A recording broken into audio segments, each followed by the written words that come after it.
This podcast is recorded on stolen and unceded Aboriginal land. We acknowledge the First Nations and elders of this country and join their calls for justice. Always was, always will be Aboriginal land. All right, Oz, is there anything left to say about Pauline Hanson and her fucking burqa? I mean, it's crazy how quick things move. Like, that feels like it happened 3 months ago. And like 3 days ago. Well, it did happen 8 years ago. And now she's it's also true.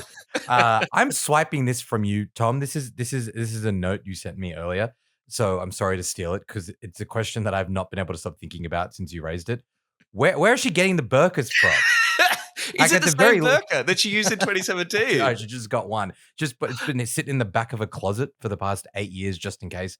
Hopefully, there's one small business in Western Sydney, Muslim owned, that is getting like some financial benefit out of this insane thing. That's the only positive I can think of. Yeah, like, has she put on or lost weight since 2017? Like, does she need to get a new? Is that even how burqas work? Maybe I'm revealing my ignorance there. I don't know. Is that how burqas work? I don't know. Don't know. It's a good thing about burqas is that they're quite forgiving. I don't know. Anyway, I mean, not that she needs an excuse to be a racist, Islamophobic asshole, but like, I saw it and I was like, but we haven't been talking about a burqa ban. This seems so out of left field. What the fuck is she doing? Is it a desperate? And then you think, well, it's a desperate attempt at relevance. And then you go, well, hang on, no, she's surging in the polls. Everything's going well for One Nation. Why would she do this bullshit? You know, it's a really good question. The context in 2017 was quite different, right? So we're still in the middle of like ISIS doing their thing in Syria. There's a lot of concern across the West about like fundamentalist Islam. Trump has just been elected. The Muslim ban is a thing. You've got breakfast TV hosts in Australia saying they support a Muslim ban. So Pauline Hanson, using the burqa stunt then as a way to kind of, I guess, toxify concerns Australians had around, fundamentalist Islam and terrorism and whatever. Not obviously saying I agree with it, but there was like a logic from her perspective to it at that time. There was a cultural moment. There was something happening in the zeitgeist that you got to hang on to. But this right now it's sort of like, okay, there's immigration concern, but we're not really talking about burqas. We're not talking about like a fear of terrorism on the streets in the way that we were back then.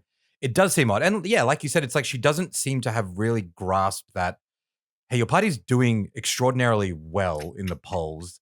You can just probably say anything and people will talk about it. You don't need to do shit like this. But I guess that, I've always kind of had this take that Pauline Hanson is probably the biggest handbrake for the growth of the far right in Australia because she's not very strategically smart and she's not very articulate. This is a very racist country, Tom. You'd imagine that like far right party should we get a fact check on that, please?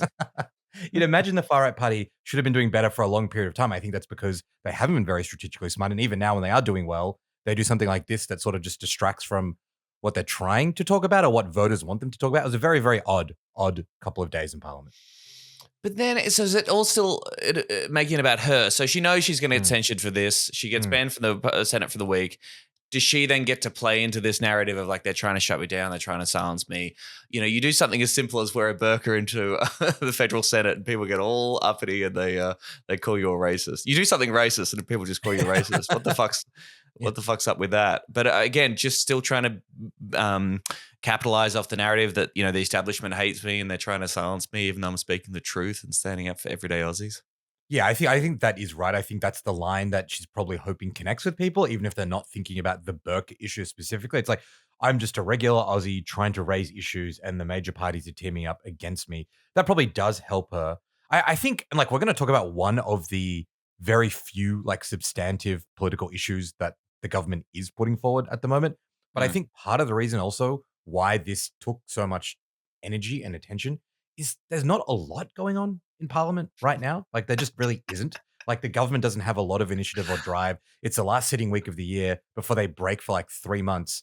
And I think the newspapers just want something to talk about because there's literally not much else to talk about. And it makes it easier for someone like Hanson to fill that vacuum if there isn't like a kind of agenda that we are instead discussing and talking about and debating. Why not do dress ups, I suppose. Yeah. I will give a shout out to the Greens, which is really surprising for me here at Serious Danger. But I did think, and I know it's just a Facebook post, but they did do a post in which they basically said, obviously, yeah, Pauline Hanson sucks and she's racist, so this is bad. But here's a reminder of her voting record in Parliament. Basically posted a whole bunch of screenshots of that website, They Vote For You, showing Pauline Hanson has voted against increasing housing affordability, against, supporting workers' rights, and basically putting up her voting record in Parliament. She talks about she's standing up for Aussie battlers, but then look at all this shit she's doing and she doesn't really care about you. I thought that was like a pretty decent response, I suppose, from the Greens to, again, come back to who is this person who claims to stand up for you. Which I also think we should point out the fact that she went to fucking Mar-a-Lago and is hanging out with Gina Reinhardt and Trump. Like, this is not a person who cares about ordinary Australians. She just cares about herself and capitalizing on racist capitalist sentiment that fucks over ordinary working people. We should never get sick of saying that, I think. No, it's worth pointing out, even though it can sometimes seem futile, because if you look at like Trump himself or like Nigel Farage in the UK, like all these far right kind of demagogues who claim to be speaking up for working people who are alienated and disenfranchised are all backed by billionaires. But it's still, that doesn't mean that we shouldn't continue to point out the hypocrisy, because I think ultimately that is an important contradiction to like exploit here. And I think it's good to point out with the Greens. I think the Greens have a really important role to play on this. I think the major parties are not being taken seriously by a lot of people, and I don't think they really have either the will or the ability to kind of counter the rise of the far right the way that we need it. The Greens can play an important role. And I think part of that is just pointing out, yeah, sure, Hanson might say all this stuff, but she doesn't vote in the interests of like normal working Australians. And it's going to take a lot to crack through against like a big media establishment that just seems to give Hanson whatever she wants. But I think it's important for the Greens to do that stuff on social media, in Parliament, all the time. And I think that is ultimately the only way that we will end up pushing back against the rise in the One Nation vote that we're seeing at the moment. Not the biggest issue, but something that certainly caught my eye and has been pointed out by some as the greatest mystery of our time. There were photos of Pauline Hanson in her office, and on the wall of her office is a portrait of Pauline in which she looks beautiful, can I say? But it's a portrait of her painted by someone on a red background. But then in the background, embedded in the red background of this painting, is the outline of what appears to be Chairman Mao.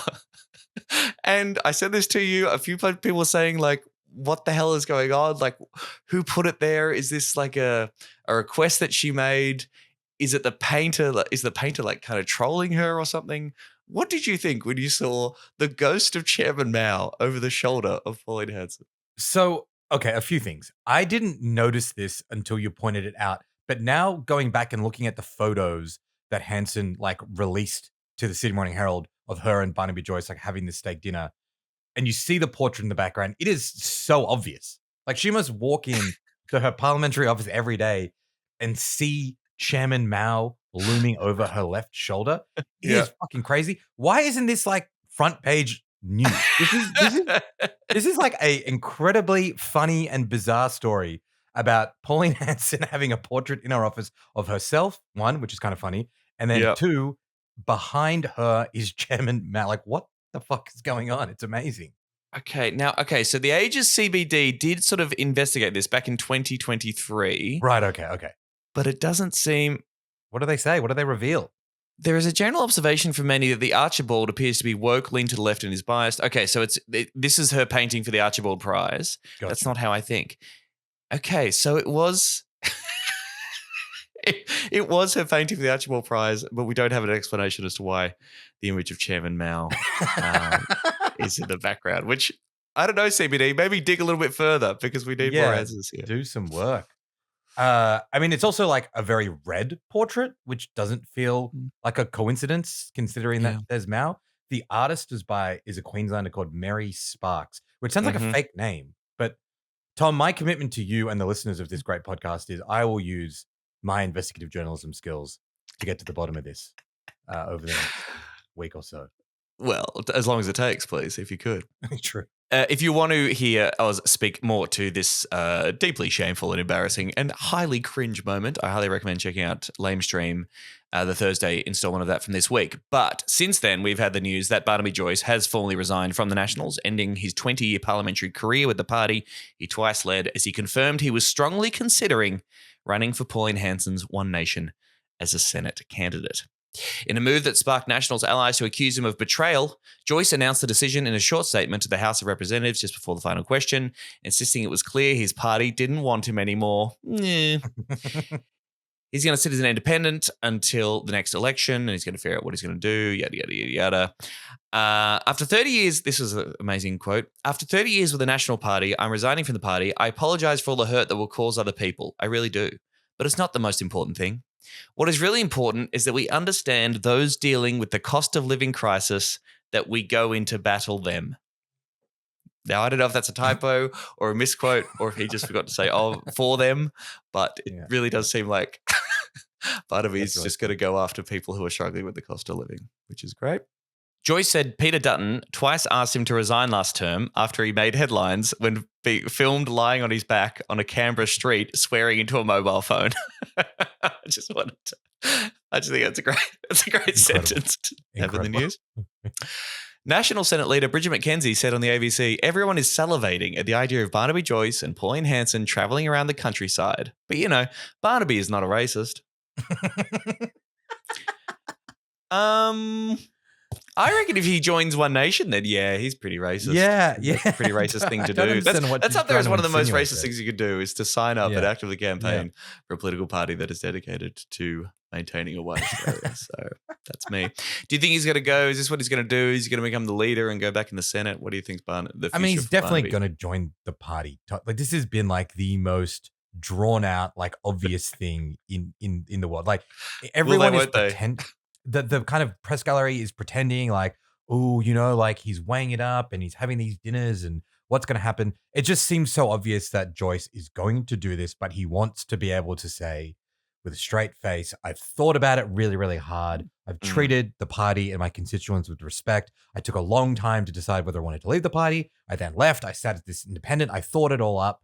I thought it all through. And now I've decided to join One Nation. So I think it's going to happen. I think the other thing here that could be going on is they could literally still be negotiating Joyce and Hanson as to like what him joining means. I think Barnaby has a lot of leverage here. For one, if he joins One Nation, that gives them 5 politicians in Parliament, 5 senators. That gives them party status, which gives them resources and, a significant chunk of additional funding and staffing and office space, all that stuff that parties need and use to kind of, do their thing. So he's got leverage there. Also, he's got leverage in the sense that he's a former deputy prime minister with a high profile. So whether or not he ends up immediately replacing Hanson or there is some kind of plan for him to resume the leadership, that is probably being thrashed out. So I imagine there's a little bit of that going on behind the scenes, but I have no doubt that he will end up joining One Nation, end up running for the Senate in New South Wales, and may end up becoming the party's figurehead or leader. Has she confirmed that she's retiring at the next election? She hasn't. No, she hasn't. I guess that's her thing as well. She can just be like, well, cool, Barnaby, I'm still Pauline Hanson and people know me. I imagine, though, that there was a plan for her daughter to get elected to the Senate. And I think she has mentioned that if that happened, she would have taken a step. I think she was running in Tasmania. She did okay, but she didn't win. But if that worked out, it would have gone in a different direction. But I think Hanson is looking for someone to hand the reins over to. Okay, good. Well, best of luck to all involved, Barnaby. We here at Serious Danger wish you the best. Collapse on the street in Canberra. That was... What a country, man. What a country. I want to make some brief remarks about the Labor-Greens alliance, which is back in business and working against communities. We're stuck with the hosts of Chapo Shithouse podcast. Serious Danger to Australia. Oh, yes, everybody. It's Serious Danger, a podcast about green politics and Australia and about the far-right racist cunts. It's not an official Greens Party podcast. It's produced by Michael the Griff Griffin. I am Tom Ballard. I am on the lands of the Wurundjeri and Bunurong people here in Naarm, joined by all-star returning champion guest co-host Osman Faruqi from the Lamestream network and podcast. Hello, mate. Welcome back to the show. Tom, lovely to be on the show. Thank you for the very generous, kind plug. Really excited to talk all things Greens and politics with you today. If you don't listen to Lamestream already, what are you doing with your lives? You get 2 episodes every week. And so you're doing these award shows next week, right? In Melbourne and Sydney that have already sold out. What can we expect at the Lamestream Awards? Yeah, stoked about this. We sort of just put them together pretty quickly. We thought it'd be fun to do something to kind of celebrate the fact that we launched this year, and it's been a great kind of 6 months since we kicked off. So let's throw an end of year party. And we thought, okay, we're going to give some structure to this. Journalism, Tom, is an industry, I think, like more than any other, that loves to award itself. Like the Walkleys were on this week, but the Walkleys are one of like 17 industry awards that occur. And so we thought, why not create another awards night for journalism? We're calling them the Lamestream L's. And look, L's. there are one or two genuine, sincere awards that we're going to hand out, but the vast bulk of these awards are going to be for absolutely terrible pieces of journalism that happened this year that have really exposed the industry for the total joke that it is. There's also going to be some surprise guests, including, you'll find, I guess not really a surprise to everyone who doesn't listen to Serious Danger. You will be there. You'll be helping us out, hand out some awards. I'm very excited. There'll be a few other guests too as well. Love it. All right, this week on the show, you know what we're talking about. We're talking about the final week of Parliament for the year and this big deal that's been struck between the Greens and Labor when it comes to nature reforms. Was it worth it? Was it a capitulation? Will the environment be okay? These are the questions we will cover, and ask some bigger questions about where the Greens might be going to from here. Osman Faruqi has never been shy in giving his thoughts on the state of the party and what we should do next, and I'm keen to hear your thoughts on that one. Quick shout out to our wonderful patrons. Thanks to Danger Dogs, Caitlin and Heather. Welcome to the Patreon family here at Serious Danger. For your, I don't know how much these people gave, but for as little as $3 a month, you can get bonus content every fortnight, a whole other episode. This week's Patreon episode, fantastic conversation with Emerald, myself, and Sean Kelly, the writer, about his quarterly essay, The Good Fight, What Does Labor Stand For? It sounded a little something like this. For the Labor Party, what I write in there is I think that struggle between the two is really important, by which I mean a centre-left party like the Labor Party can't afford to give up either of those poles. It always has to have one eye on winning elections, and it always has to have one eye on idealism, because, I mean, for both, to take your question into account, for both pragmatic and idealistic reasons, if you give up that idealism, who are you? Why are you doing this? Also, if you give up that idealism, I don't think there's much of a reason for people to vote for you. That is your identity, I think, if you're a party of the left. And you're obviously talking about the Greens, and of course, in some circumstances, making the really strong left-wing argument is also going to be the more electorally smart thing to do. And in fact, we have just seen a very good example of that in New York.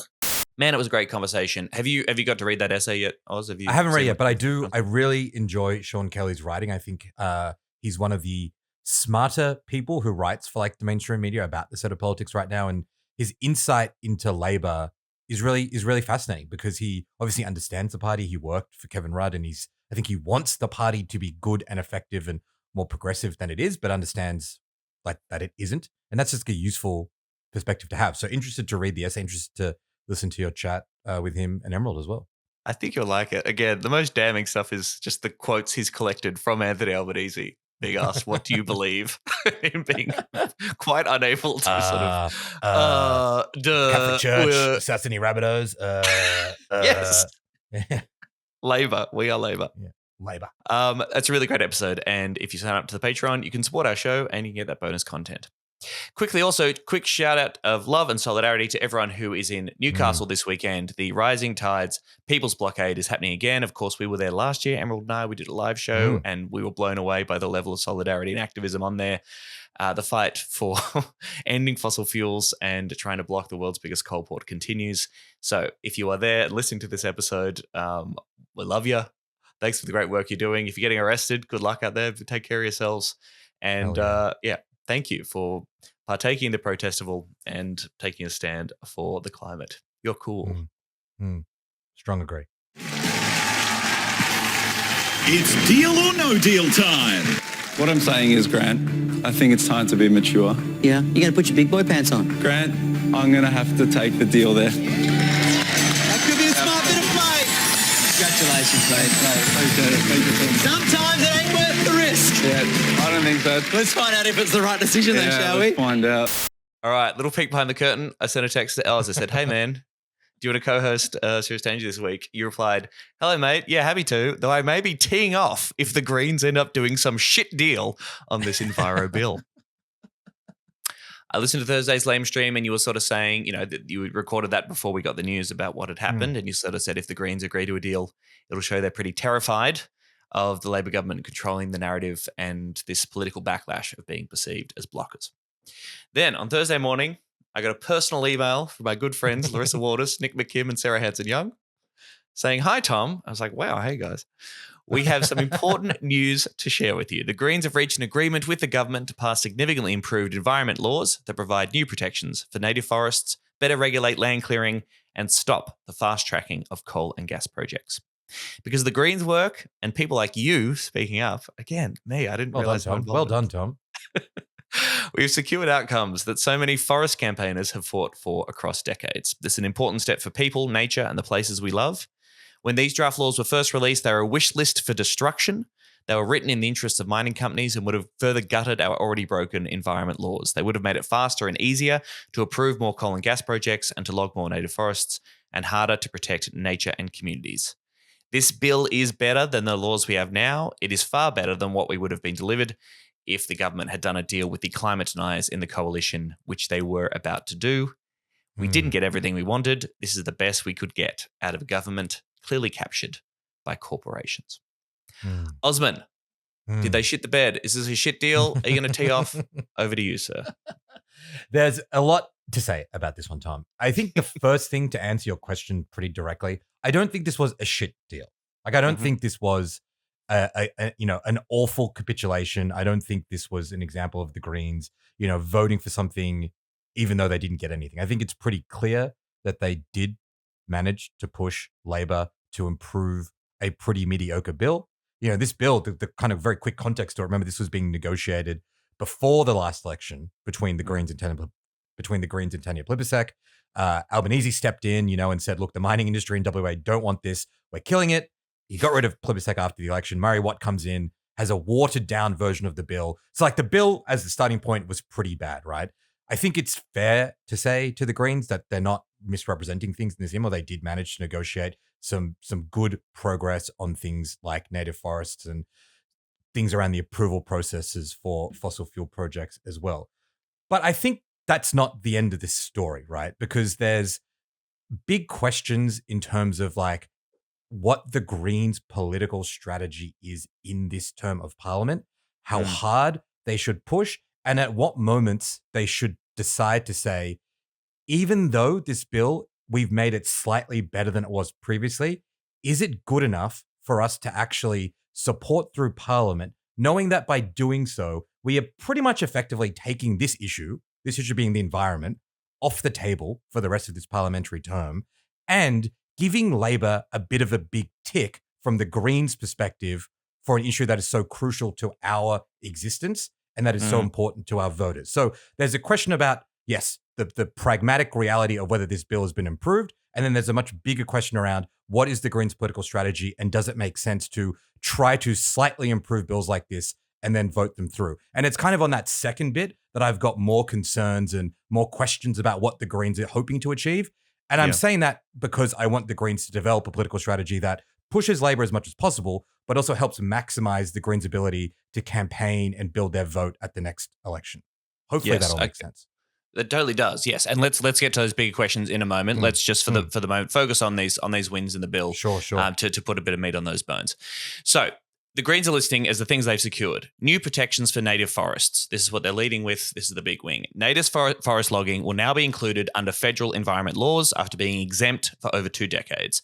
This ends the carve-out that has left big logging corporations trash our native forests with no accountability. A huge blow to logging corporations with compensation for the workers. Okay, now I think that compensation fund is about $300 million, so that's pretty significant. Important to note, this is not a ban on native forest logging. And in fact, Murray Watt was out there sort of saying quite confidently and celebrating the fact that that's not going to happen. That's definitely what the Greens were calling for. So it falls short of what we're going for.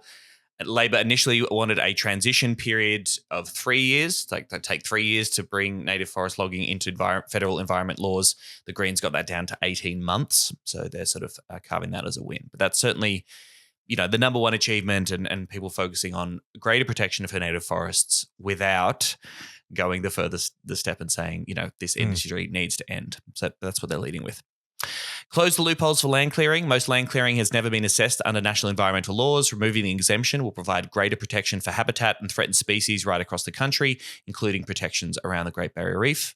Stopped Labor's plan to fast-track coal and gas projects. Okay, Labor's proposed bill would have given polluting corporations special treatment, fast-tracking their approvals so they could make bigger profits and cause more damage. We have stopped coal and gas using fast tracks contained in the draft laws, so projects can't be approved within 30 days, as Labor originally proposed. So, the fast track, Labor was constantly talking about, hey, we want fast tracks, so we want renewable projects and we want housing. And the Greens were making the point, well, you're also going to be fast tracking fossil fuel projects here. So can we not do that, please? And I think got that. The only thing I'd say on that is yes, the Greens did amend it in that regard, and they're claiming that as a win. You also have Labor, Murray Watt, saying, look, sure, this bill, thanks to the Greens, is a bit better for the environment, but also it is really going to help business get the approval they need as quick as possible. So there's a little bit of, in all these things, each party representing to their kind of base the version that they want. And it's so funny that Labor's base is big businesses who want these approvals pushed through faster. Also listing saving the water trigger. The Labor was trying to weaken the laws that protected our water, so we've saved that. Ensured the federal minister can always step in to protect the environment. So again, always confusing about how much power we want the minister to have, right? Because originally it was the EPA should be strong and should be able to overrule decisions of the minister. And Labor was like, no, definitely want to overrule them. But also we want the federal minister to step in and protect the environment, like the Franklin River. The Greens are citing as the example for the federal minister retain the power to step in to protect the environment if a particular practice or project is just too destructive. Stop the pay to destroy plan for critically endangered species habitat. Environment wrecking corporations are no longer able to pay money to get away with destruction and wrecking the habitats of critically endangered species. And securing the federal EPA and stronger penalties. This will have the power to hold corporations wrecking the environment to account. Of course, the disclaimer, the EPA won't be independent. The environment minister can still choose to make approval decisions themselves rather than delegating to the EPA. The Greens themselves acknowledge that, it's still ridiculous that in these environmental laws, we still had no climate trigger and that the climate crisis is almost completely ignored in these laws, which Labor apparently got to get away with it and sort of say, we're not talking about that with this legislation. And we want to protect the environment. We don't want to talk about the climate change. This is environment stuff, not climate change stuff. What are you talking about? Different column, that one. But yes, Greens are framing it as, this outcome was only possible because the Greens are in Parliament. We've been able to hold off the worst of Labor's plans. The more Greens we have in Parliament, the stronger the outcomes. So so bigger alternative strategy questions, maybe to one side. In this particular case, was it worth it? Was it an alternative strategy? Could the Greens realistically vote no to this stuff, having won these concessions? Yeah, look, on one hand, it's really easy after the fact to sit here and say, here's 3 things I would have done instead, but fuck it, we're on a podcast and that's what you're asking me. I think why it is sometimes helpful, right? And I understand that there's probably Greens politicians or Green staffers listening to this and saying, look, you're not there, you're not in the room, you don't understand the reality. That's fine. Sometimes there's a lot of benefit to not being in the room, right? Yes. Because when you're in Canberra, when you're in the pressure cooker of that environment with a week left to go and you're freaking out about what the media is saying. You're having meetings with Minister Murray Watt. You're having meetings with Anthony Albanese. They're setting this deadline. Parliament wraps up in 2 days. You guys need to fucking get on board or we are going to hang this over you over summer. You freak out, right? But if you just take a deep breath for a second, what was the urgency to vote for this week? The government really doesn't think this bill is that urgent. They pulled it from the agenda earlier this year and kind of didn't do anything on it all year. They want it done so they can just tick it off and say, we've done this reform, leave us alone, we've struck this right balance. They have a whole bunch of reasons to just get this done as quick as possible. The Greens don't really have those reasons. The Greens have a lot of reasons to try to fight for the best possible outcome on the environment that they can. Now, the government would say, well, if you don't do a deal with us, we'll go and do a deal with the coalition, right? And this is this other pressure tactic that the government's got to say to the Greens, you can help us make the bill better, but if you don't, we're going to go and make it way worse with the coalition. Just to pause on that for a second, even though this That's is not insane. the main... That's I know, insane. it's crazy. It's what crazy. an obvious betrayal of how little they care about actually addressing the problem of the fucking bill. Exactly. And like, I think that leads to two things as well. Like, one, I actually don't think the coalition was close to doing a deal with Labor on this. And even though Labor was saying that, and even though the Greens are now saying we had to do this deal because they're about to go and do a deal with Susan Lee, now that the deal's been done, Labor's like, Susan Lee wasn't even talking to us. Like, there was no desire from the coalition to strike a deal. And there was stuff being briefed out to the media that the Nationals didn't want to vote for this stuff, that Lee herself wasn't really that interested. So I kind of think that was a bluff from Labor. And why that's important, Tom, is because it basically comes down to like, could the Greens have held out? Could they have fought for more? Could they at the very least have said to Labor, hey, you guys are taking the absolute piss. We don't think it's good faith to try to negotiate in both directions. We're calling your bluff on both the time frame on this thing and the fact that you're saying you're going to do a deal with the coalition when we don't think that's the case. Go fuck yourselves. Come back to us when you're serious. In the meantime, let's like actually put some pressure. The environment groups, which is so often pretty weak when it comes to holding Labor to account on this, were pretty angry at the bill. They were actually saying this bill is worse in many ways than the status quo. So I think there was an opportunity to kind of call the bluff, push for something better. They didn't end up doing that. And that's why I think this is interesting, because that in and of itself reveals a little bit about where the Greens think they are in relation to Labor and how confident they are in being able to like call Labor out and push for more. That's what I think is the most interesting part of the strategic questions around the bill, aside from the actual details that we've just been talking about. That notion So of that's like an alternative strategy. I don't want to just say they shouldn't have voted for it without outlining the reasons why and what I think they could have done instead. Yeah. I mean, this whole question of like, is it worse than the status quo sort of hung over the whole debate, right? Now, I think my understanding is the argument that it's worse than the status quo is that it fast-tracked coal and gas projects, so that you could, so that the fossil fuel projects could be approved quicker with less environmental consideration. And if we pass that, then that would actively be worse than the status quo. Again, when that is the framing of a debate, then we are always going to be fucked, right? Because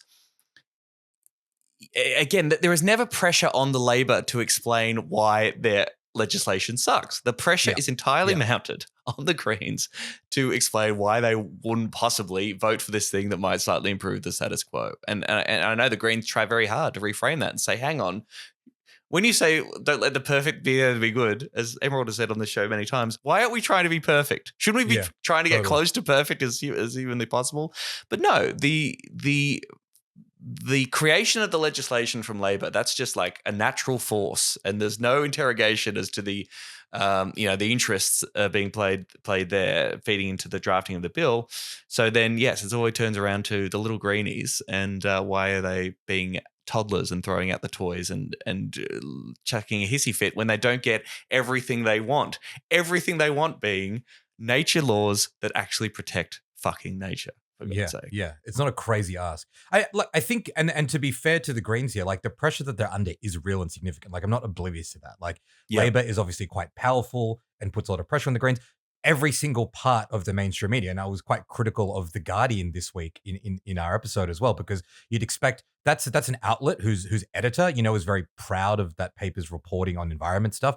That paper, basically, their kind of newish political editor was just saying, the Greens have to vote for this stuff, lest they be accused of making the enemy the perfect or the good or whatever. So when you've got like The Guardian saying the job of the Greens here is to roll over and just pass this bill. And this was before we even got details of the amendments, right? So The Guardian was basically saying, even before you change the bill for the better, you should probably just vote for it anyway. That does make it hard for the Greens to kind of stand up and do something. But Tom, I would say in response to that, that is the reality. That's always going to be the reality. That's not going to change, right? The Greens have to figure out a way to operate within those constraints. And I think when we're talking about maybe like 10 to 20% of the population, the percent of the population that either currently votes Green or maybe will switch their vote from Labor or the Independents or whatever to the Greens, I don't think the lines being run by the mainstream media are that relevant. I think the Greens need to understand or develop a way to just confidently decide what their values and principles are and just execute them. And it might mean that the Australian, the Sydney Morning Herald, the Guardian call you guys, sellouts, or like you're betraying your cause and your blockers or whatever.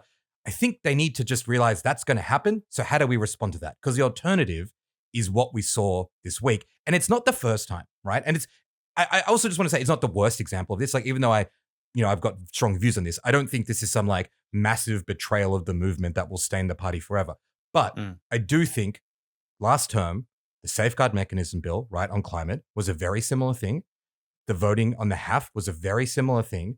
And I think the pattern we've got now is the Greens clearly feel like they don't have the support from the external community to stand up to Labor.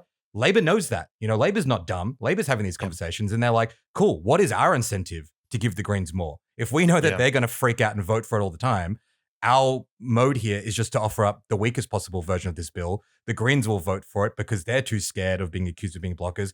Everyone's happy except the country keeps being more and more fucked. So given that is now the political dynamic, I think it kind of is really important to help figure out how the Greens build the confidence to say, actually, the environment's really fundamental to us. Yeah. We want to spend the next 3 years campaigning on this stuff. We're happy to go on an election. If there's an election battle over environment protection laws, we're happy for that to be the case. And we think we can win that battle. And I actually think they could. Like, I do think there is that 10 to 20% of the population that would trust the Greens more than Labor or the coalition on this issue. I just am worried that they seem scared to want to have that fight. That's my kind of big issue at the moment.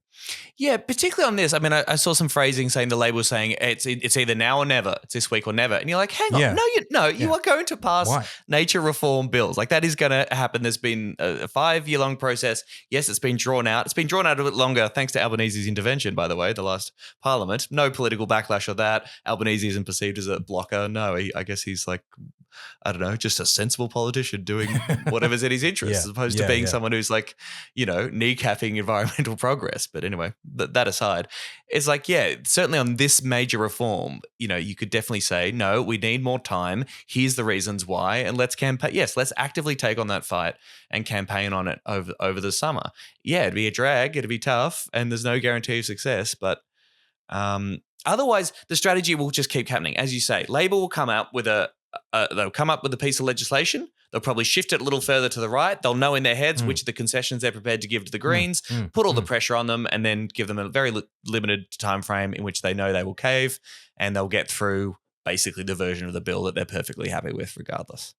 Yeah, I think Labor has figured out that that's the cheat code for the Greens right now. Yeah, and it's not just about the negotiation strategy. Like, for me, it's also about thinking about the battle at the next election. And I do wonder, like, it's early, right? We're kind of still in the first year of this term, but if environment's off, and this is the argument, right? The Greens give when they do things like this is, we made this better, and now it's time to like get back out there and fight for the next thing. But that doesn't happen. Like, we didn't have a climate battle at the last election. The Greens voted for the safeguard mechanism. Yeah. The government, the media, and most punters think that climate change is like solved from a political perspective. Same thing happened with housing, and now this has happened with environment. And it's going to be pretty hard for the Greens to run a case at the election on this, because Labor's going to be like, hang on, we've got these great environment laws that you said are amazing. You voted for them. They're your bill as much as ours. What are you complaining about? That's my concern too. The next time Labor approves a fossil fuel project, Labor can say, well, this is under the environmental laws that you voted for, the Greens. So what are you talking about? Yeah, totally. There are massive risks, when you start being very intimately involved in creating, the environmental regulation, and it ends up being not that good. Mm-hmm.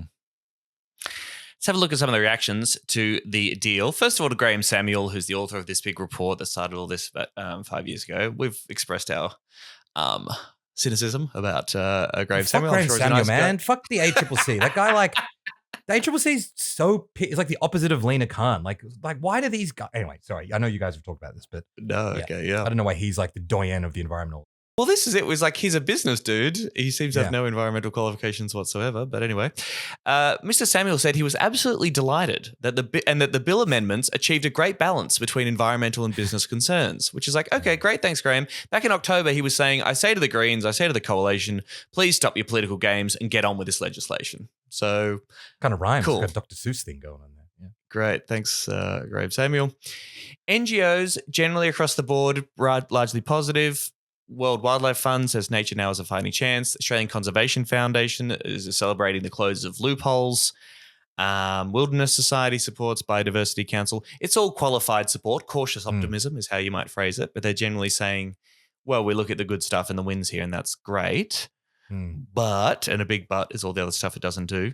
Deakin University wildlife ecologist Professor Ewan Ritchie said the bill contains some wins, but is a long, long way short of what is needed to give threatened species a brighter future. Broome-based Environs Kimberley also argued the laws fail to tackle emissions from the oil and gas industry. The Kimberley will be uninhabitable on current climate projections, and this rewriting of Australia's environmental protection laws will do nothing to mitigate that, its executive director Martin Pritchard said. Traditional owners who've lived here for thousands of years face being climate refugees, yet their new Environment Act will not look at the climate impacts of fossil fuel projects. Which is a common theme across the Climate Council, again, sort of saying, yes, good stuff on nature protection, but this massive hole is addressing our emissions. And if you're talking about protecting the environment, probably want to look at that. Yeah, totally. The Climate Council's statement also said this: until emissions are fully accounted for and the climate impacts properly weighed, our forests, our future, and our climate remain at risk. Let's be clear, the ALP has a growing fossil fuel problem. This is a political liability that isn't going away, and many voters are planning to mark the government down over that. And I read that, and I was a bit like, are they? Are they, though? Yeah, totally. Apparently not. Apparently I would hope not, that to be the case, but I'm not convinced that they are. Yeah. Get Up said it was big news after months of pressure from Get Up members and community. If you get an email, Get Up is still doing the thing. Get Up is still doing the bit. Thanks to Get Up. If you're on the Get Up email list, you can feel great about your political activism. Yeah. This is a win for people power. It's a step forward for the environment. The Australia Institute celebrated it, said some, protections for native forests, saved a critical safeguard for water.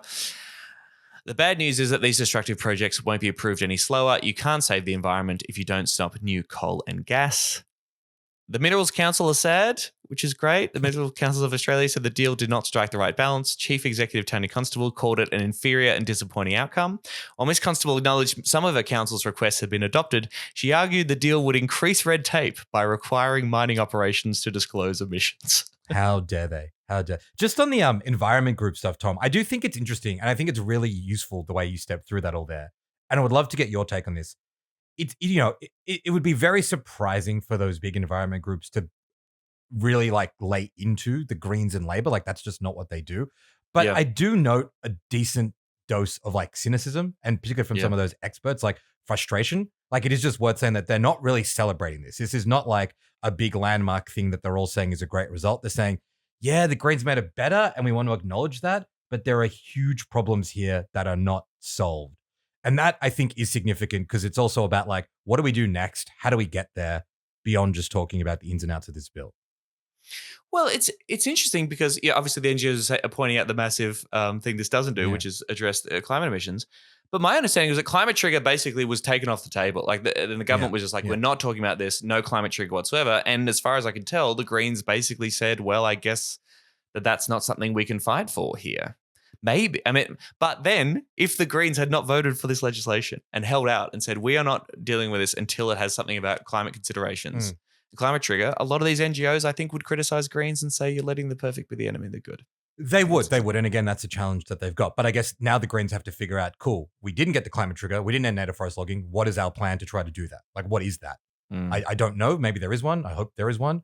But I do think that they've lost the obvious opportunity that they have by just not voting for the bill and making Labor have to keep talking about it for a long time. But anyway, I've made that point a bunch of times already. I'll stop saying that. What do you think of this from the Australia Institute? Today's outcome could have been much, much worse. Earlier this month, the Albanese government was set on doing a deal with the coalition that would have weakened our environment laws. But thanks to immense public pressure, including a huge ad blitz around Parliament funded by Australia Institute supporters, they were forced to sink that deal and instead turn to the Greens for support. Is that what happened? Would Labor have been perfectly happy to do a bipartisan version of this bill with the coalition? It's so funny also reading all of these things together because every group is claiming credit for every particular strategy they took. I'm sure all this stuff helps around the margins, but like I said, I don't think Labor was close to doing a deal with the coalition. And I think if that fell apart for any reason, it was to do with the coalition's unwillingness, not because Labor was like, oh shit, the Australia Institute bought a bunch of print newspaper ads. Let's now change direction. And sorry, there are good people at the Australian Institute that do good work. And I do think all this stuff does have a positive impact in its different ways. I just think it's not the real reason this deal happened. Once again, another reminder, we talked a lot about the live bipartisanship on last week's episode with Amy Ramikis. Just a reminder that here Labor has done a deal with the Greens, not the opposition, to do good reform in their view. Okay, so just a reminder, whenever they say, oh, we can't do this unless there's bipartisanship, that's bullshit, that's a lie, that's an excuse they use to try and not do anything and avoid a political fight. I thought you'd enjoy this as you look at the fantastic media coverage and media outlets we have in this country. This is from Jake Evans in the ABC. This is a piece of analysis. With the deal on Australia's environment laws, Murray Watt has cemented his reputation as a fixer. Murray Watt has something in common with the emperors of ancient Rome. Like Commodus in Ridley Scott's Gladiator. Commodus, I don't know. Watt would hold out his thumb as he exited his meetings on overhauling Australia's environment laws. Over the weeks and months, Watt would walk out of dozens of his meetings, weekly sessions with business and environment groups, half a dozen with Western Australia Premier Roger Cook, and several with his Greens and coalition counterparts, and hold his thumb out sideways in a signal to his team. Late on Wednesday, after finally striking a deal with the Greens, Watt walked out and wordlessly gave his staff a thumb up. Are you not entertained? The glazing of Murray Watt in the past 3 days from the press gallery has been something to behold. Like, I hadn't seen that particular one until you sent it to me. The Guardian's got this big thing. The Herald story on this really read honestly like a Labor press release. And I get it. Murray Watt wants his victory lap. He did get this bill through. But again, cool to do the kind of insidery political stuff. But let's take a step back. He didn't use, we're using gladiator references. We're using this massive thematic imagery for what everyone basically agrees is pretty average legislating. It's not that complicated. They cobbled together a pretty average bill, did a pretty average deal to try to make as many people in the room as happy as possible. The way that this is being written up as though this is some giant, massive, transformative change that took political genius is very frustrating. And I think it just, it speaks to what we were talking about earlier in the show, how little legislating is going on. So something like this, which, 3 or 4 years ago would have been one of 5 things Labor probably passed in the final sitting week of Parliament. It's the only fucking thing they've passed in what feels like 6 months. And so everyone has to talk about it in this level of detail because there's nothing else to talk about other than Pauline Hanson being racist in Parliament. Well, I think in their defense, I think they also passed a law suspending welfare payments to anyone accused of a crime. They did. Yeah.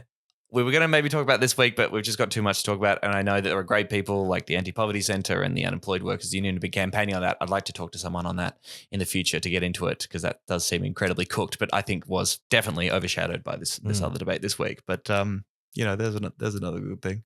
But yeah, as you've said on Lamestream, the political media constantly switches between talking about the outcome of the actions of the government through legislation and trying to assess it from a policy point of view and then just switching straight to the politics. So it's a great week for Murray Watt. Who gives a fuck? What about the environment of the planet that we live in? He's the minister for, right? Yeah. Yes. All right, just finally, Rachel Withers, a friend of the show, in Crikey, was pretty happy with this. Wrote a piece titled "The Greens, Labor and the Environment All Scored a Win Today. It's a lesson in how politics should work." And basically sort of talks about, the way this was announced and the kind of the fallout from it and the political machinations going into it. Government leaders had nice-ish things to say about the Greens as they laid out the concessions made to secure the party support. Anthony Albanese, who got involved in the final stage of negotiations, praised the Greens for their maturity, though mostly in contrast to the coalition, which Environment Minister Murray Watt described as a shambles. "I have great confidence that we've ended up delivering an enduring set of reforms by working with the Greens," said a triumphant Watt, prompting the question of why this couldn't have been done this time last year when former Minister Tanya Plibersek's deal with the Greens was scuppered by the PM himself. It was a tone far removed from the one Watt used on Sunday as he publicly demanded the legislation be passed this week. The Queensland Senator taunted the Greens from Ryan, the one remaining lower house seat, reminding them of Labor's reading on what happened at the 2025 federal election. "The Greens party paid a very big political price for being seen by the Australian people to be blocking progress," Watt mused. There was no reference to the Greens political party following today's deal. "There's a real opportunity for the Greens this week to demonstrate they've heard the message from the Australian people, but they're not going to keep blocking progress. They're not going to make the perfect the enemy of the good." That fucking, if I never hear that phrase again for the rest of my fucking life. So with this thing, I was going to say that, Sarah Hanson-Young was out there saying, hey, we're here to get things done. Larissa Waters said we're here to get shit done. And basically saying, why don't you present this as a win, as progress, and we can be constructive in Parliament. Are the Greens right to be worried about this? Should they be proud to be labelled mature by the man who pulled last year's Enviro deal featuring a WA backlash? Did the Greens really pay a big political price for blocking progress in the last parliamentary term?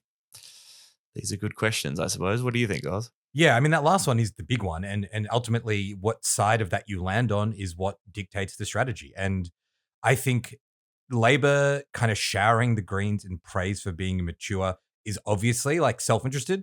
Labor want the Greens to take the message that do deals with us, that's good for you, right? Is that the case? I don't think so. And like, this has been my case. I think you and I have talked about this on the show before. I don't think the lesson of the last federal election is the Greens blocked too much. I think I've made the case that the Greens ended up having a really tough time because they ended up with the worst of both worlds, where they picked big fights and were quite antagonistic throughout a lot of the term. But then when push came to shove, did roll over and vote through the biggest things that were being debated. So they couldn't really whack Labor at the election, but they still had this perception of being antagonistic. It seems pretty obvious that the lesson they've taken from that is we need to be more conciliatory, we need to be seen as mature, and we need to get deals done. Labor loves that because it helps them get their agenda through. Yeah. I don't think that makes sense, and I don't think it helps the Greens bounce back from their result at the last federal election. I wonder what this bill and the response to it means, because yes, the gallery, the press gallery, and yes, the Labor Party are showering the Greens with praise. How relevant is that to the Greens' campaign efforts to try to win seats in the lower house off Labor or to try and win more votes in the Senate? I struggle to see why someone, if the Greens continue this, approach for the next 3 years and end up voting for most Labor stuff after a little bit of quibbling and making it a bit better, what's the big incentive for someone to be like, oh, cool, I'm now going to vote against Labor, who I voted for last time? I just think they need to think through what are the big fights you're going to pick with Labor at the next election to give people a reason to vote for you. Because I just don't think like, oh, they make Labor bills a little bit better in the Senate is really exciting enough to peel people away from the Labor Party at this point in time. Well, that's interesting. I guess this sort of feeds into the other thing I want to talk to you about is sort of, yes, where to for the Greens? What are we looking at? There was a national supporter survey of Greens members recently. 9,000 members apparently took part across the country. Yeah, wow. I can't remember whether I did. I don't think I did, but sorry, everyone. You're participating now. You get to share your takes every week. Exactly. And I've shared it around. So, a bunch of questions about, what do you think of where the Greens are at? Where should we go to now? What should be our approach moving forward? Top line results for some of these big questions. We asked, where do you think the Greens can make the biggest impact in Parliament this term? The top answers were, number 1, climate action and environmental protection. Number 2, political integrity and removing corporate influence in politics. 3, housing affordability and renters' rights. 4, expanding Medicare to include dental and mental. And 5, cost of living relief and economic fairness. So those are some of the priorities that members are saying they want the Greens to really go for this parliamentary term. Any thoughts on those particular priorities for the Greens? I mean, they're all pretty good and important priorities. Not that surprising that climate and environment is at the top. I thought the other thing from the survey that in some ways was more interesting, Tom, was the stuff when members were asked, what do you think are the issues other people really care about that might make them vote for the Greens? And there was some overlap, like environment and integrity were there. But the most interesting one for me, I think in the one, like what Greens members care about, cost of living and economic stuff was sort of like 0.4. But in terms of the issues that Greens members think others care about, cost of living and economics was number 1. And I think that's really interesting. It's not that surprising, right? It's like, yes, you're a member of the Greens because you care about the environment. But I think it also does show an element of strategic nous that Greens members, even though they really want to prioritize the environment, they understand that if they want to grow their support, they also need to really convince people the Greens can look after you when it comes to economic cost of living issues, whether that's just like wages and inflation or things like housing. I think there is something really interesting there for them to explore. Right. We take it as read that people know that we care a lot about the environment, but we would need to make it clear it's not all we talk about. And actually the cut through you have is when you say, here's what the Greens think about workers' rights. We want your rent to be affordable and we don't want everything to be fucking expensive. And we have a story about why things are so expensive that ties into our broader message. Absolutely. And like as inflation continues to stay high, as like rents continue to stay insanely high, you guys have talked about Mamdani, like his focus on affordability. Polanski in the UK, it's a similar thing. It does seem to be a pretty useful pathway for kind of like left-wing success in the West. Yes, relentless focus on affordability. Yeah. Yeah, get the price of halal down. Let's just have halal carts for starters. Someone run on that. He seems to eat a lot of halal food. He's always got a lot of recommendations for the best halal place across the 5 boroughs. I think he's like a good practicing Muslim, like not like one of the bad ones like me. So respect. Like you. You're very haram. I've always said that. Very haram, very haram. In terms of parliamentary strategy, though, in the survey, we asked what kind of work in Parliament do you think has the biggest impact? The top answers in order of priority were 1, using our numbers in Parliament to stop harmful laws. 2, building cross-party pressure on the government to improve its legislation or be more transparent. 3, improving government bills through amendments when the government is willing to do so. 4, leading inquiries and using motions and questions to ensure transparency. Oh, poor inquiries. And 5, using Parliament to raise key issues and drive debate. So the key takeaway, the interpretation of those results that we have here from the Greens, you want us to take a clear and unapologetic approach to this Parliament. We'll be firm but constructive with Labor, working for outcomes that improve people's lives and protect the planet. As part of this, you want us to exercise our power to stop bad laws, but also to work in good faith through the parliamentary process to secure meaningful wins. Sure. I mean, the question is like, what should the Greens do in Parliament? I mean, I agree. That's what they should do in Parliament, right? Like that's how you should use Parliament.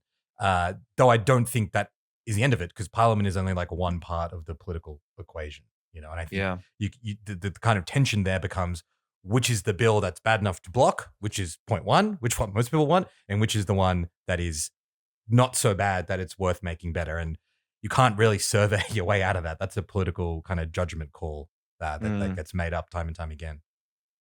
I mean, I'm pretty confident in this. I think if the vast majority of Greens members today would say that the Greens absolutely made the right call in 2009, right? Because if you're in the Greens, you spend a lot of your time. Yeah. Constantly going well, it's like to the fucking CPRS 35 debate. years ago now. We're still talking about it. But yeah, I agree. Yeah. I was there, man. Don't worry. Yeah. My grandpa told me in the CPRS debate. He fought in the CPRS wars. Yeah. But it's interesting. I feel like, most Greens would back that decision as the right thing to do at the time. Whether we're up for that same fight now, if the Greens Parliamentary Party, the senators, took the position to push for more time on these nature protection laws, or say we will vote these down because we do not think they're good enough. It'd be interesting how much energy there would be in the party to support that decision. But there you go. The number one strategy for Parliament, according to this survey, is to use our numbers to stop harmful laws if that's the case. And and certainly at least some independent environmental experts that you quoted think that a big part of these laws are harmful. So yeah, it's interesting. Slave! You will remove your helmet and tell me your name.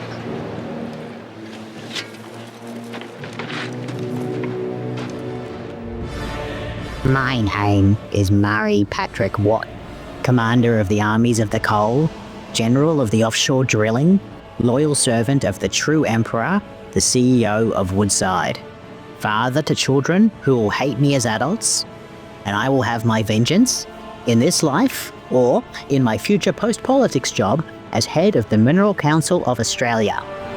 Finally, and I'm not just asking this to you because it's your mum, but I have been wanting to talk about this for a couple of weeks. Since the National Conference of the Greens, Senator Mehreen Faruqi gave a speech about, where to from here after the less than ideal 2025 election result and some demoralised folks, including some Green staffers, as we've seen some reporting of, kicking around. Where to from here? She gave a speech entitled, "We Can Write the Love Letter, Fueled with Hope That Everyone is Waiting to Read." Have you read the speech? Did you listen to the speech? I didn't listen to the speech. I saw it shared a lot on Instagram, and so I read it on Instagram. And I thought, the fact that it was shared a lot, I thought was pretty interesting. And by, I guess, people who are maybe wanting the Greens to be antagonistic isn't the right word, but maybe just to be like a bit sharper and a bit more like clearer about what their political vision is. Yeah. Abstract from disconnected from the shenanigans in Parliament. Just like, what are you standing for? How's that different to the status quo? It kind of did just feel a bit like, oh, someone's talking about ideas and values and beliefs that seems interesting. That seems to be my interpretation of why it was shared a bunch. But yeah, sorry, no disrespect to Mum. I've listened to her enough in my life. I didn't go out of my way to watch the speech. But yeah, Mom, stop telling me to be an eco-socialist. God. Well, I mean, the other thing is, since you brought up that term, like, again, no disrespect, I don't really get the term eco-socialism. Like, I get that in like the Greens political context, if you say socialism, you also want to say eco-socialism because you don't want people to be like, you're not one of the real environment Greens. You're one of those like Reds under the bed kind of thing, which has always been very funny in relation to Mehreen because her entire like professional background is like environmental stuff. Yes. And so I get that's why you say that, but I'm just like, what is eco-socialism? You know, like it's socialism and you also care about the environment. That's fine. Eco-socialism feels like a little bit of an outdated term. That's my only note on that. Oh, outdated term. That's interesting. I think there's a fair folks that could argue. I think there's a pretty strong argument to say that in the 21st century, the environmental crisis, the climate crisis particularly, is so acute, so dramatic, and so fundamental to our concept of politics and where we're going as a species, that by placing an emphasis on that in the description of your political ideology and making sure that this is a socialism that also centers, you know, the planet not exploding, I think that's probably pretty reasonable. And if it helps a few more greedies get on board the idea of socialism, I'm kind of into it myself. No, that makes total sense. And like, look, there's a reason why my mum is the politician and I'm just a guy sharing takes. Like, I think there's a lot of smart political reasons to say that, as well as it probably being quite a genuine belief she holds. Sure. For me, you know, I don't really, I'm not trying to like come up with the right political term. I'm just like, I consider myself a socialist. I think if you are a socialist, and yes, you have ability to recognize that climate change is this existential threat, it's still socialism that gets us through that. But anyway, it's like a relatively minor quibble. I also don't really relatively minor quibble at terms on the left. What are you, crazy? I also I'm not really at all across like any internal, you know, like whatever the ideological strains are within the Greens, or really even like how National Conference works at the moment. So I don't know if this is like part of a bigger debate, but I mean, I've always just thought that the Greens are a little bit too scared, particularly in public, to have interesting, complicated debates about their political strategy. And certainly, I mean, it's fair to say this is not controversial to say, and it's not really a secret that there are like some people in the Greens, including MPs, who would be very comfortable defining themselves firmly on the left as socialists, and there are others, including MPs, who wouldn't. That's a reality. All parties operate that way. I think the Greens would benefit from like just talking about this stuff and trying to figure out what their strategy is. And at the moment in Australia right now, I think there's a benefit for it. Like one of my things that I think the Greens need to like be a little bit conscious of, particularly in Victoria, but potentially everywhere, is I think like there's a risk of like vote bleed to the Victorian socialists or whatever they end up being. They end up being the Australian. I just think that like this always happens. A party starts out like the Greens. It's radical. It's interesting. It's exciting. It starts to become a little bit more conservative as it gets caught up in parliamentary stuff. A new party emerges. And I think if you're a young person at the moment and you're really angry about the genocide in Gaza, you're angry about housing, you're angry about the economic situation, you are probably pretty attracted to the ideal of socialism. Probably someone like Zoran Mamdani is exciting you. Are you going to then make a choice between the Victorian socialists or the Greens who cut deals with Labor? Like, I don't know. I think it's an open question. I think it's good for the Greens to be debating this stuff. Yeah, well, we don't have to go through the whole speech, of course, but Mehreen points to, yes, the idea that people are rejecting politics that tinkers around the edges, points at Zoran Mamdani and Zach Polanski, proudly left, proudly socialist, proudly disruptive. They are winning because they give people policies and purpose, critique and courage. You know me, I'm not known for mincing my words, so I'll say it like I say it. The political space they've captured overseas exists here too. It is waiting for us. It is begging for us. We must be bold enough to claim it. But we've got to be honest with ourselves. The Greens vote in Australia has stagnated. We're not winning in the way we should, despite the fact that our policies do tackle the scale of the ecological, economic and social crises we face. Meanwhile, as the Liberal Party collapses, the hard right surges. One Nation doubled its senators last election. Their national polling has doubled too. They're now polling ahead of us. That has me really worried, not just for migrants, Muslims and trans people, but for everyone in this country. We have to ask ourselves why ordinary people, disillusioned with politics, are not turning to the party with the most humane, future-focused policies in the country. Why are we not peeling more people away from Labor? Labor are dedicated to protecting the status quo, proudly claiming to be the sensible centre, but centrism is a dead end. yada, yada, yada. The system doesn't work for people. Sorry, I don't want to yada, yada. It's all very important stuff. Yeah. Our policies I'd rather hear it in your voice than in her voice, to be honest. And Osman, clean your room. Our policies and values are based on socialism and environmentalism, so why not unashamedly claim who we are? For me, that means eco-socialism. Now, of course, Mehreen is, took over the spot from Lee Rhiannon, right? That particular Senate spot. I remember Lee being on Insiders being quite unequivocal and upfront and being like, yeah, I'm absolutely a socialist. Of course, young people are attracted to socialist ideas. This is around the sort of the first Corbyn era, I think. So it's interesting that she's carrying on that tradition.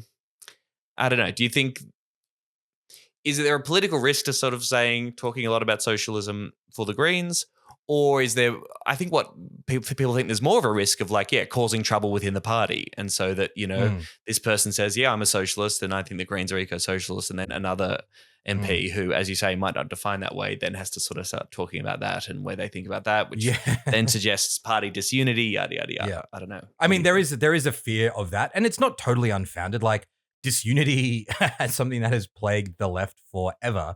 And it is one of the, I think, most remarkable and underrated achievements of the Greens to have emerged, in the 90s and have had this kind of success, which no minor party in Australia has ever really done on the left, and managed to bring together from day one so many different currents and strands of environmentalists and socialists and people focused on democracy and all that sort of stuff, anti-war, anti-nuke stuff. It's genuinely impressive. And I do understand why there is this and it's all been smooth sailing. It's obviously been issues, but it's still pretty impressive what they've done. However, I would say, and this is the interesting thing that she says in this speech, right? It's let's look at the objective factors here. The planet is burning. Wealth inequality is bigger than it's ever been. This is the first generation who's going to be worse than their parents' generation, right? This is the context for this. The Greens vote is stagnating. Lost seats at the last election.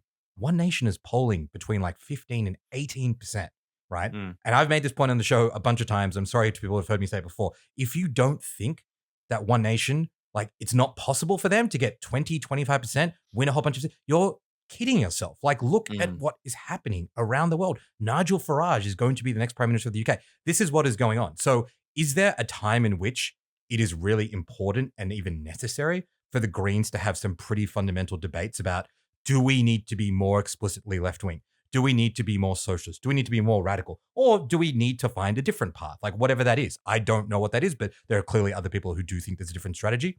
It's time to have that debate, Tom, because the stakes are fucking high, man. The stakes are really high. If Barnaby Joyce, the former deputy PM, becomes leader of One Nation, if immigration and racism and these anxieties that a lot of Australians seem to have continue to dominate, if the media continues to be run by the kinds of right-wing barons that run it, which it will be, if social media continues to be dominated by far-right toxic ideas, which it will be, what is our plan to stop that from happening? Because if we don't come up with a plan, we are totally fucked. So the very least the Greens can do is have a little bit of argy-bargy about their political strategy. That is my humble opinion.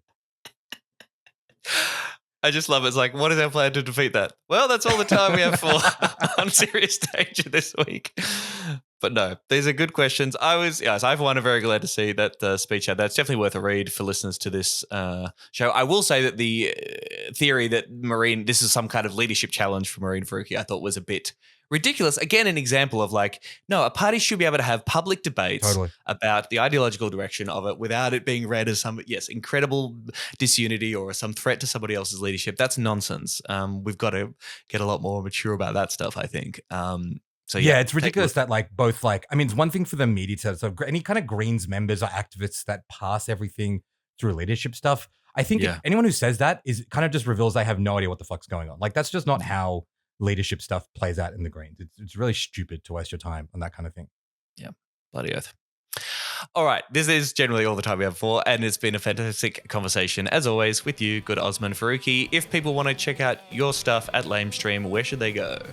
You can check out our website, lamestream.com.au, or on Instagram at lamestreampod, and you can find our podcast everywhere you get your podcast. Brilliant. Thanks, Oz. I'll see you at the Lamestream Awards handing out them L's. Can't wait, Tom. Thanks so much. Great chat. Serious Danger Australia.